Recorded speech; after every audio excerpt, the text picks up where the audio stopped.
Hello, how are you guys? So अॼु वरी अव्हांजे साम्हूं पाण सोलर सिस्टम जा सीरीज़ ऑफ लेक्चर्स स्टार्ट कया हुआ। सो जंहिंमें पाण कवर कयो वीनस ऐं मरकरी खे, जेका शुरू वारा ॿ प्लेनेट आहिनि। टियों नंबर प्लेनेट धरती अर्थ पंहिंजो घर, ऐं चौथों नंबर मार्स या मरीख़ जेके पाण चवंदा आहियूं।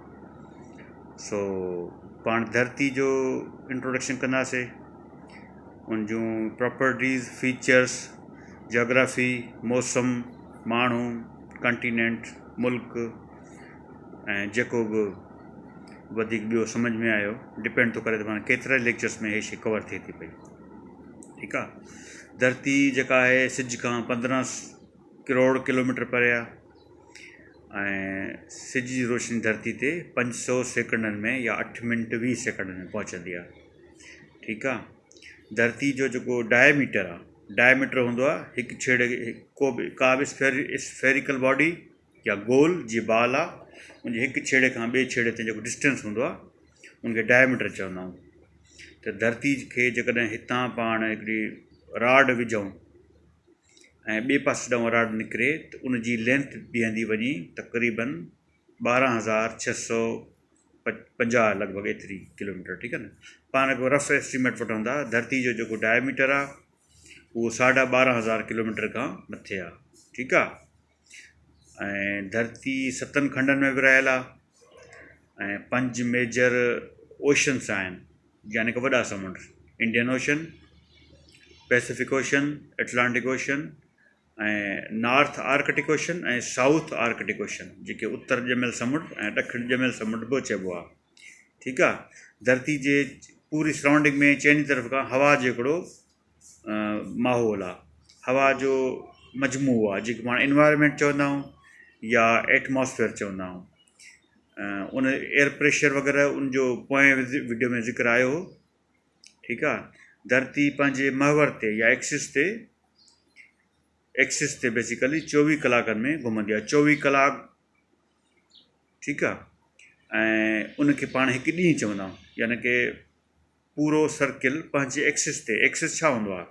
एक्सिस माना जीअं लाटू ॾिठो आहे, तव्हां लाटू घुमंदो आहे, त लाटू चुंब ते जिते घुमंदो आहे, त उहो चुंब ते जॾहिं फिरे थो पियो त उहो हिकु कंप्लीट चकर हुनजे हिकु ॾींहुं हूंदो आहे धरती जे। इन हिसाब सां त धरती जा 2 क़िस्म जा बेसिकली मोशन आहिनि, हिकिड़ो पंहिंजे एक्सिस ते, ॿियो पंहिंजे ऑर्बिट ते। ऑर्बिट ते जॾहिं धरती मोशन कंदी आहे त हिकिड़ो इलिप्टिकल ऑर्बिट। इलिप्टिकल ऑर्बिट छा हूंदो आहे? यानी बेज़वी शिकिल वारो ऑर्बिट, हिकिड़ो हूंदो आहे गोल दाइरो। धरती गोल दाइरे में ट्रेवल न आहे कंदी, बल्कि इलिप्टिकल ऑर्बिट में ट्रेवल कंदी आहे, लॻभॻि इलिप्टिकल हूंदो आहे। सो उहो चकर धरती पूरो कंदी आहे 365 ॾींहंनि में, यानी 365 ॾींहंनि में धरती जॾहिं हिकु पूरो चकर कंदी त उहो 1 साल हूंदो आहे। 365 डेज़ एंड 6 कलाक लॻंदा आहिनि, यानी कि हिकु चकर धरती जो सिज जे ॿाहिरां 365 ॾींहंनि में 6 कलाकनि में थींदो आहे। उहे 6 कलाक हर चौथे साल जमो थी वेंदा आहिनि, त उहे थी वेंदा आहिनि 6 × 6 = 12, 12 = 24 कलाक। त हर लीप ईयर में उन करे ई 366 ॾींहं हूंदा आहिनि, ऐं फेबरवरी जूं 29 तारीख़ूं रखी वेंदियूं आहिनि। बहरहाल, सो जीअं त धरती पहिरियनि पोस्टनि में फेसबुक ऐं व्हाट्सअप ते तव्हांखे ॿुधायो त धरती पंहिंजे एक्सिस ते 23 डिग्री खां 24 डिग्री झुकियल आहे।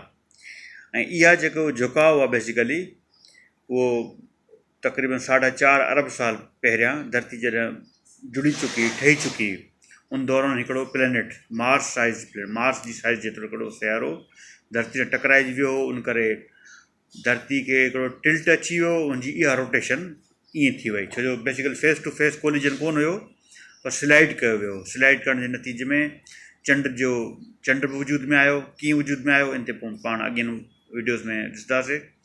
ऐं फ़िलहालु सम्झो त उन टिल्ट जे नतीजे में धरती पंहिंजे 23 खां 25 डिग्री जे दरमियान झुकी वई। ठीकु आहे। हिन वक़्तु उहा तक़रीबन 23.5 डिग्री ते बीठी आहे। ऐं उन जे करे मौसमूं बेसिकली मौसमनि जो जेको चकर आहे उहो हितां शुरू थींदो आहे। ठीकु थी वियो। सो इक्वेटर, ॿियो त धरती हिकिड़ी ख़्याली लाइन आहे जेके पाण इक्वेटर ख़त इस्तवा चवंदा आहियूं। ख़त इस्तवा जे मथां सिज सॼो साल बेसिकली सिधो चमकंदो आहे, यानी कि तव्हां ख़त इस्तवा जे बिल्कुलु बीठा आहियो मथां, तव्हांजो पाछो कोन ठहंदो, जीअं पाण सिंध में ॻाल्हि कयूं असांजो पाछो नॉर्मली उत्तर तरफ़ ठहंदो आहे, छो जो सिज असांजे ॾखणा हूंदो आहे। ठीकु आहे, सियारो हुजे या ऊन्हारो हुजे, पाछो या ठहंदो, जेकर उभरे थो पियो त ओलह तरफ़ पाछो ठहंदो, जे मथां आयो आहे त उत्तर तरफ़ ठहंदो, जेकर लहण वारो त पोइ वरी ओभर तरफ़ पाछो। सिज जो पाछो कॾहिं बि ॾखण तरफ़ न ठहंदो आहे, छो जो पाण इक्वेटर जे नॉर्थ में वेठा आहियूं।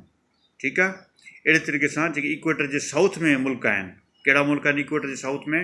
इंडोनेशिया, सिंगापुर, ब्रुनाई ऐं south Africa, Zimbabwe, Australia, New Zealand ऐं अर्जेंटाइन, चिली ऐं ॿिया खोड़ सारा। इन मुल्कनि में वरी इहे इक्वेटर जे साउथ में आहिनि। इक्वेटर जे साउथ में हुजण करे उते वरी मौसमूं असां खां उबतड़ हूंदियूं आहिनि। ठीकु आहे न, उहो बि धरती जे 23 डिग्री टिल्ट हुजण जे करे मौसमूं तब्दील हूंदियूं आहिनि, उबतियूं हूंदियूं आहिनि। उबतियूं कीअं हूंदियूं आहिनि? हिते जॾहिं सियारो हूंदो आहे त साउदर्न हेमिस्फेयर में ऊन्हारो हूंदो आहे, जॾहिं साउदर्न हेमिस्फेयर में ऊन्हारो हूंदो आहे त नॉर्दर्न हेमिस्फेयर में सियारो हूंदो आहे। हेमिस्फेयर छा आहे? अधु गोलो। हेमी स्फेयर मतिलबु पूरो गोलो, हेमी स्फेयर मतिलबु अधु गोलो। सो नॉर्दर्न हेमिस्फेयर मतिलबु इक्वेटर जे उत्तर वारा इलाइक़ा ऐं साउदर्न हेमिस्फेयर माना इक्वेटर जे ॾखिण वारा इलाइक़ा। मौसमूं जो उबतड़ हूंदियूं आहिनि। ऑस्ट्रेलिया में हिन वक़्तु जेको आहे सम्झो त सर्दियूं अचनि थियूं तक़रीबन, ऐं पाण वटि हिते ऊन्हारो अचे थो पियो। सो इहो थियो मौसमनि जो साइकिल, मौसमनि जो चकर। ऐं उनखां अलावा पंहिंजी धरती जो इन्वायरमेंट आहे, एटमॉस्फेयर आहे, उहो छाजो ठहियलु आहे? बेसिकली एटमॉस्फेयर ठहियलु आहे 78% नाइट्रोजन जो। ठीकु आहे न, अगरि सपोज़ कयो हवा में 100 मालिक्यूल आहिनि, हवा में 100 मालिक्यूल आहिनि, त उन में 78 मालिक्यूल्स नाइट्रोजन जा हूंदा, 21 मालिक्यूल्स ऑक्सीजन जा हूंदा, इहे थी विया 99 मालिक्यूल्स। बाक़ी जेको 1% बचो, यानी हिकु मालिक्यूल, तव्हांजी सम्झण जे करे, सम्झण जे लाइ मां हिकु इहो एग्ज़ाम्पल ॾिनो आहे, त बाक़ी जेके बि गैसूं आहिनि, carbon dioxide, carbon monoxide, sulphur dioxide, hydrogen disulphide, chlorine, fluorine, इहे सभई गैसूं जस्ट 1% हूंदियूं आहिनि। बाक़ी सम्झो सॼी ऑक्सीजन हूंदी आहे 21% ऐं नाइट्रोजन हूंदी आहे 78%। इन इन्वायरमेंट खे, इन एटमॉस्फेयर खे धरती जो माहौल चइबो आहे। ऐं प्लस में धरती जे टेम्परेचर आहे, सिज जी रोशनी अचे थी पई, हीट एब्ज़ॉर्ब थिए थी, हीट रेडिएट थिए थी, उन चकर में समुंड एवापोरेशन जे मरहले मां गुज़रंदो आहे, या समुंड मां बुख़ार थी उॾंदो आहे, पोइ हिकिड़ो मींहं जो साइकिल जुड़ंदो आहे।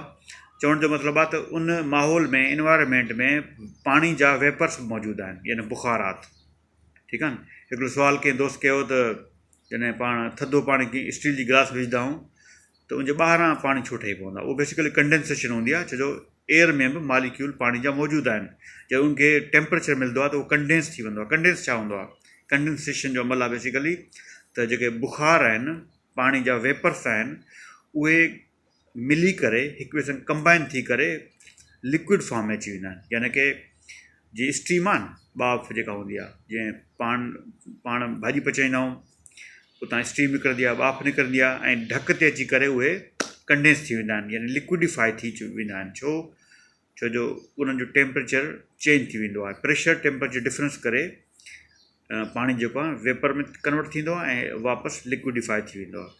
ॿी पाणी जी प्रॉपर्टी आहे सॉलिड फॉर्म में उनखे बर्फ़ चइबो आहे। ठीकु आहे। सो धरती जो पाण इहे सेशन स्टार्ट कयो आहे, इनखे वरी पोइ नेक्स्ट में कंटिन्यू कयूं था। ठीकु आहे, ओके, बाय।